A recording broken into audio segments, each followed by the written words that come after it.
I just confirmed that no team had trailed by more than 30 points at halftime in a game 7, especially at home. Mm-hmm. And a lot of qualifiers for this is basically like the worst game 7 loss in history. I think Tim, I feel like in our conversations about the Suns, we've kind of been on the fence at times. And I feel like people like us, it's easy to knee jerk and say, well, that was it. That was their window. They had a lot of breaks last year, a lot of injuries that allowed them to get there. Like, is this like, okay, now I revert back to that. I kind of see that, maybe they're not that team that they were. Does this feel like any evidence for that feeling that we had before? I definitely think so. And with the whole controversy with Ayton, I feel like he's not going to be back with Yeah. the team next season. And so they're immediately missing a huge pillar to that team. And Chris Paul, he's not getting any younger, although he's an excellent point guard.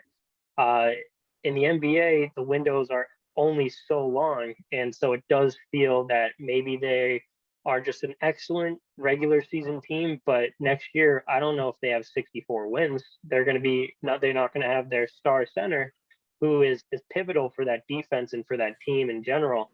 So interesting to see what the team looks like, but my initial knee jerk reaction is that likely their window is closing and a team like Memphis is on the rise. So that's just immediately where my mind goes.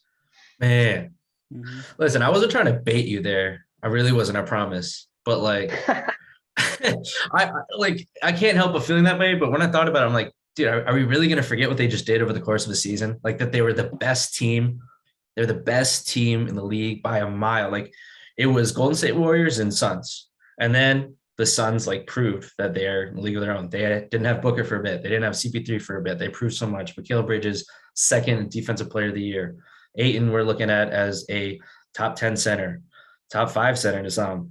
Like I feel like I can't feel that way, but things can break. Like cookie can crumble a couple different ways because CP3, that's real, dude. Like it was reported already. And it was funny that people had already predicted this before the game, that someone had tweeted out, just wait, if Chris Paul loses, you're getting news about an injury. Of course. Yeah. Of course that comes out, but he didn't look right. And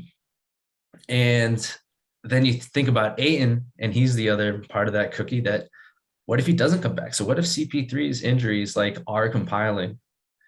Ayton like finds his way out of there, and then there's this clear issue to the team construct at that point.